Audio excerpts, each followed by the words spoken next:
are listening to the Pathfinder Guru Podcast, where we help you to become a greater leader. Join us as we take the Advent message to all the world in our generation. So, are you ready to become a guru in this ministry? Attention! Welcome to the Pathfinder Guru Podcast, and thank you very much for joining us. I hope that you're doing well and you're keeping safe under the shadow of God's wonderful wings, and you're doing all that you can do, trying all your best efforts to ensure that children are safe from all the troubles of the world, from all the temptations of the world, finding themselves safe under the shadow of God's wonderful wings. It is another week, and I'm grateful for God being in my life. I'm thankful for the opportunities that He has given me. I just thank God to be considered. To be considered by heaven is one of the most biggest things that you can have, because many were chosen. Many thought they would be chosen. But at the end of the day, God was able to find me, to find you from wherever you are, so that we may come and do His work. And that is one of the most wonderful things that I'm grateful of, and I thank God for that opportunity. In today's episode on the Pathfinder Guru Podcast, we are going to talk about preparing for Pathfinder Fair Part 2. On the previous episode, we talked about preparing things, how to analyze the manual, how to work out the budget and everything else. But now we are going to touch on an important thing that goes with preparing for Fair, and that is selecting Pathfinders that are going to do certain events at the Pathfinder Fair. Now, the first thing that I talked about on the part 1 of this continuing episodes is that you need to train all Pathfinders. And I think that's where we need to start, training all Pathfinders. Whether the Pathfinder doesn't want to do knots or does not like knots, your duty as a director is to ensure that you are able to bring out the best out of your Pathfinders. And the only way that you can do that is ensuring that during the training session, they are able to train in doing everything. Whether it's drilling and marching, whether it's building a fire, everything that has to do with the events that are there at the fair, they need to know them. Now, once you have gotten them to practice everything, that's when now you are able to sit with your council and you're able to select children who can do a particular event.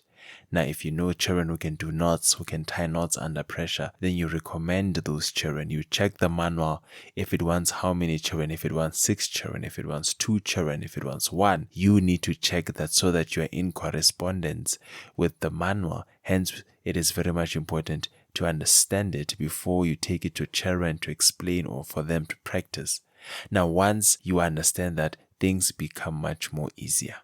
Now, selecting children is difficult to do, but also it is one of the fun things to do, more especially like me if you have a small club. But if you have a big club, it tends to become challenging because you have 50 Pathfinders, 20 something Pathfinders, and sometimes it becomes a burden, or you worry too much about those who are not picked. How will they feel? Now, if you have Pathfinders who are not, let's say on average you have a club of 25, and out of the 25, 15 of them are part of events and the others are not, or rather they are backups in case somebody gets ill, somebody gets injured. My best advice is that let every child participate as possible. You need to let every Pathfinder participate in at least one event. If you have a lot of Pathfinders that can go around, ensure that there is one child per event. For example, if he is doing drilling and marching, he cannot now move to do Trust My Knot.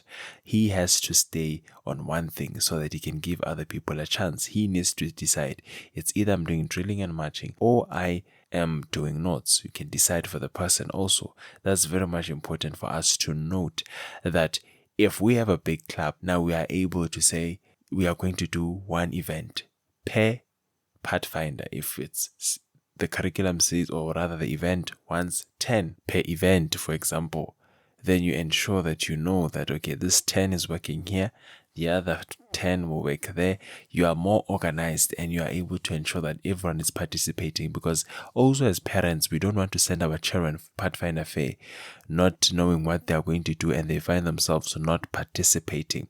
Also, the things that you can implement. If you have a lot of children, you have already sorted people who are going to do the events. Now you have, let's say, 10 to 15 children who are not part of the events.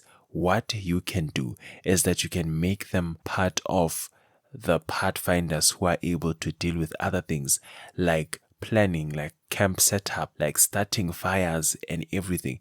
Ensure that they are responsible of something as much as they go to the Pathfinder Fair, as much as they are an assistant or a backup should something happens to the main people that you have chosen for the fair. They are also able to say to parents, we went to fair, we were responsible of fire, of how we pitch our tents. Give them that responsibility. Train them to say, guys, you guys are now going to be responsible for our tents. How you put them, how you want us to set them up, it is up to you. You are giving them that confidence so that they know that we went to camp, we're responsible for our campsite, we're responsible that children pick up that day. You give them certain things and responsibilities so that everyone is involved in going to Pathfinder Fair and participating in Pathfinder Fair. Let us ensure that as much as we select young people to be part of the events, those who are not part of the events, ensure that you keep them busy, you keep them focused in things that have meaning and things that they can say, I really went to the fair and I contributed a lot towards my club and each and everything that we were doing. As much as those who are doing events, we were also preparing things, ensuring the campsite is okay, ensuring that all things are in order. We are happy that we are receiving this award, this trophy, because we have all worked hard, and parents love that when all children are working hard to ensure that everything runs well and smoothly within the ministry. So it is up to us as leaders when we are setting up people for going to Pathfinder Fair. Let us be smart and knowledgeable so that we may help them to the best of our abilities. But for now, you are dismissed.